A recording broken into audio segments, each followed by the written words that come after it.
Bonjour, je m'appelle Youssouf et j'ai 10 ans et j'aimerais bien savoir la réponse à la question pourquoi on a besoin de respirer pour vivre.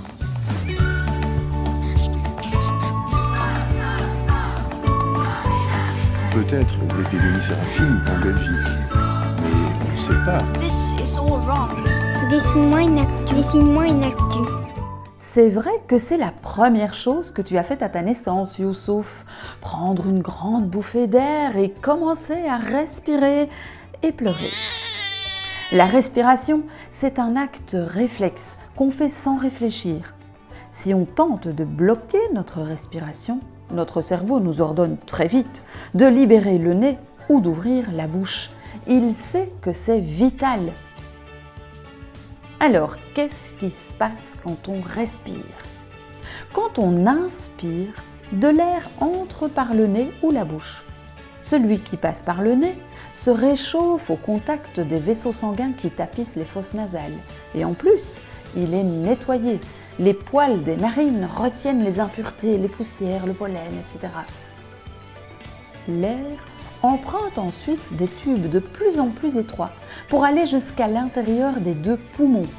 Là, il arrive dans des minuscules sacs qu'on appelle des alvéoles pulmonaires. Ces alvéoles pulmonaires ont une paroi très fine qui permet à l'air de rejoindre les petits vaisseaux sanguins qui les entourent. Le sang est ainsi enrichi en oxygène. Pompé par le cœur, ce sang oxygéné va circuler dans tout le corps pour lui fournir de l'oxygène. Une fois qu'il a terminé sa distribution d'oxygène, le sang se charge du gaz carbonique qui est produit par nos muscles en activité. Ce sang chargé en CO2 repart vers le cœur qui le propulse vers les poumons. Là, le CO2 passe dans les alvéoles pulmonaires et il est expulsé des poumons quand tu expires. Respirer sert donc à apporter l'oxygène au corps et à le débarrasser du gaz carbonique. On ne peut pas faire de réserve d'oxygène, c'est pour cela qu'il faut en inspirer régulièrement. Sais-tu combien de fois tu respires par minute, Youssouf? Quand il est calme, un bébé inspire et expire environ 35 fois par minute. Un enfant de 12 ans, 20 fois. Et un adulte, 15 fois. Bien sûr, si tu cours, tu vas respirer plus vite.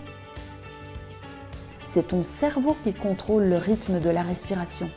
Il analyse les messages qu'il reçoit des muscles et la quantité de gaz carbonique du sang. S'il y a trop de gaz carbonique dans le sang, par exemple parce que tu cours, la respiration s'accélère pour l'éliminer et mieux oxygéner le corps.